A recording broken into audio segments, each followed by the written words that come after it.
Welcome to the pod in conversation with Psychology Direct, our very first episode.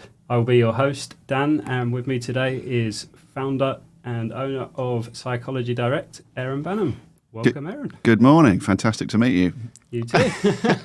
We've been working together for a long time. We've hardly ever met because of COVID, so yeah, it's great to be here in person. Yeah. Good stuff. Just to give you a bit of background, this is our, as I said at the start, the very first episode of the podcast. And I think the first thing to do would just be to introduce you and give a bit of background. We'll go through a few questions. Where did it all start? Psychology Direct. So as you said, I'm the owner and co-founder of Psychology Direct. And just probably give you some of my background first before I go into Psychology Direct and how it all started. So I started off working for large companies, multinationals, way too long ago for me to remember, something like 30 years. And I was working for international companies in the packaging industry and started off in sales and moved into marketing and then became the MD of the UK operations for a couple of multinationals. So I basically learned how to run companies for other people through that, which was really helpful. Having said that, towards the end of that part of my career, I was increasingly away from home. And I'm just giving you a bit of background because, PD is very much, I'll probably refer to us as PD, and we all know ourselves as PD, Psychology Direct. So apologies if that doesn't make sense to people. But yeah, PD was really started to get a much more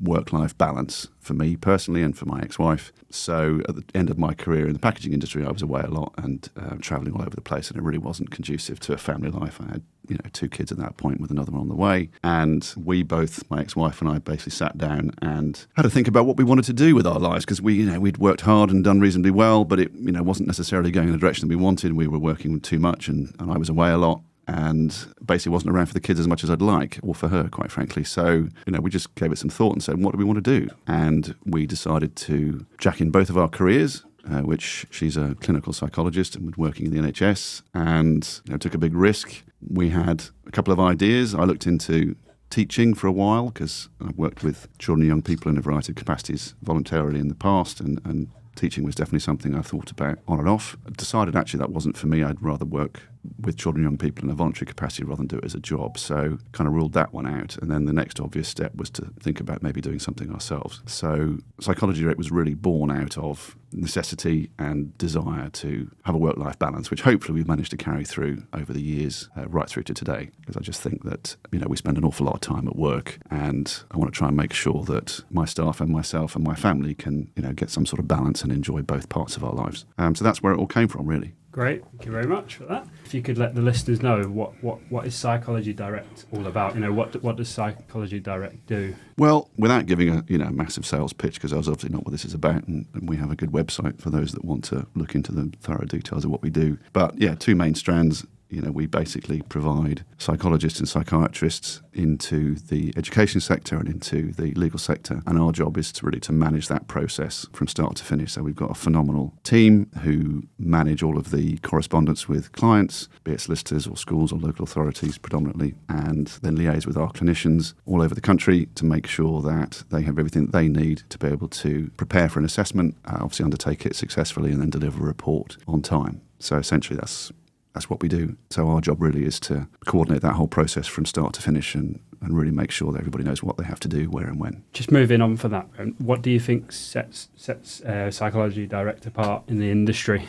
So yeah, I thought about this quite a bit because there's really obvious things that you could say, we're the best, we're, quality, and all those things are true. Well, I like to think they're true, and I certainly hope that we all feel that's true. But actually, I think it's our ethics which I think run through every vein of the company. And it's never been about profit and money and, endless search for growth, although all those things are clearly important for any private company. I'd be lying to say otherwise. But, it's not at the expense of everything else, quite the contrary. We won't do anything unless we think we can make a difference and do it well, and ideally do it better than anybody else. And we've walked away from things. We have been very open and honest when we've made mistakes and dealt with them very effectively. And I hope that's something that, the clients and our staff feel comfortable with. And so really it's about just doing a damn good job, making a difference and doing it as well as we possibly can and something we can be proud of. So I would say our ethics are what make us stand out from everybody else. When you were talking earlier about where it started and your background, I was a little bit surprised that you didn't say that you considered going into an acting career. sure you. Oh, here we go. Here we go. Apparently, some people say that you've got quite a resemblance to Benedict Cumberbatch. Is there any truth in that? Well, assuming he's the next James Bond, because as you know, I'm a massive Bond fan, then I'll take that. But yes, I have been likened to him on a few occasions, and even, this is going to sound ridiculous, but I've even had people refuse to believe that I'm not him, so I've had to pose for photos and even sign an autograph once because I was doing the whole, no, it's not me. Yeah, so it's a bit of a weird one. But no, if you've ever seen me try and act, then which doesn't happen very often, then that certainly wasn't a career I was going to pursue. Okay. I mean, maybe in a future episode we'll get some video recording and we can make the listeners decide as well. Yeah, I think I'm a probably slightly older, less well-refined version of him at best. So we've covered these points a little bit, but if we just go into when you first started, what were the hopes for the company from when you first started and to where it is now? Yeah, it's to be honest, that's a question that's sort of moved a lot over time, as I think any good company does. You evolve and you change and you pivot and you adapt. So to be frank, to start off with, I just wanted a work-life balance and to spend more time with my family. Clearly wanted to try and grow something myself or ourselves and make a difference, do something that we felt we could be proud of. And all those things are still true. So it was very focused on, just quite frankly, covering the mortgage. And, we had a lot of responsibilities and trying to make sure we had time to spend with the family. Now, that's very much still the case. And I'm very fortunate that as the company's grown, I've been able to maintain that ethos and hopefully reflect that with the staff as well, so that we can all achieve those things or whatever we want to achieve for ourselves. But yeah, it has changed as time's gone on. The things we started off doing, we do none of them now. So we've changed and evolved and pivoted in lots of different areas, and we've kind of landed on two areas that I feel we excel at. We're leaders in the field in both the education and the legal sector in which we operate, something I'm incredibly proud of. We've got a phenomenal team who just deliver day in, day out, and I think all of us, hopefully, you'd have to ask them frankly, but certainly the conversation I've had and the way they conduct themselves, they take a lot of pride in what they do, feel part of the family, and just want to do a damn good bloody job at the end of the day, which they do. So in that respect, that hasn't changed at all right from the start. And, that's down to them. Okay. And the next one, if you weren't the owner of the company, is Psychology Direct a company you'd like to work for, and why? Again, my immediate answer to that question is I don't think anybody would employ me anymore. Because I don't think I could. Even yourself. I can see somebody nodding over in the corner of the studio there, because I don't think I would work well under anybody else's instruction, quite frankly. So I think I'd struggle in the job market. But very honest. Yeah, I mean, if I weren't the owner, would I want to work for a company like Psychology Direct? Absolutely. Again, of course, I would say that, but we put a lot of time and effort into nurturing and developing the culture and supporting our staff. We've got a very diverse team, across all ages and backgrounds, and I think that works phenomenally well. We have all kinds of functions and events that we do either online or otherwise, and I think that mix of backgrounds and, like I say, age groups and everything else works surprisingly well. And we have fun, we work hard, we support each other. I like to think we all, as I said, share that cultural identity that I think runs through the company in terms of just being open and honest with each other, which isn't always easy because we all have different experiences and different views.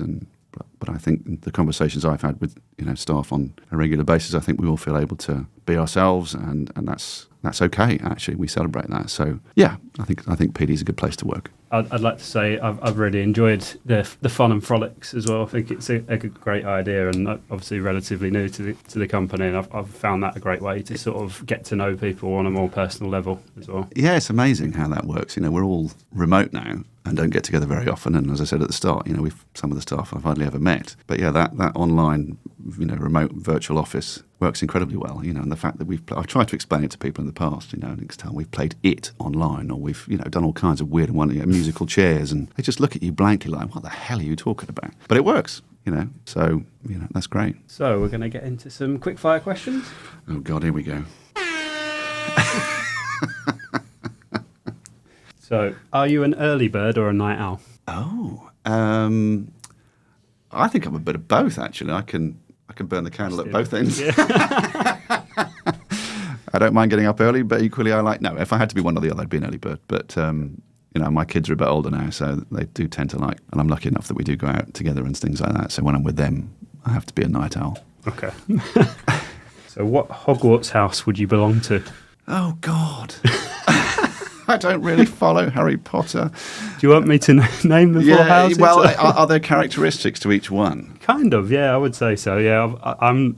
It depends on your level of knowledge of. Is there one for more of the sort of unconventional? Doesn't go with the flow. I'd probably want.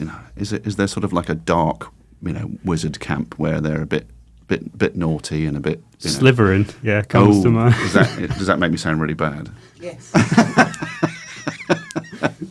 Honest. Yeah, no, I don't do anything, unpleasant, but I like to have a laugh, and I don't always follow convention, and I've definitely got a bit of a naughty side. Again, I'm getting looks from the corner of the room and nods. Yeah, so Slytherin it is then. Okay, we'll take that. What is your go-to karaoke song? It is Wonderwall. Every time. Mainly because I'm a horrendous singer. Again, don't need the nods. And the beauty of Wonderwall is everybody else joins in, and if you're that bad, they can mask your terrible singing. It works every time. And actually, I've done it where random people from the crowd have got up and done it with me on stage. So it's an absolute go-to.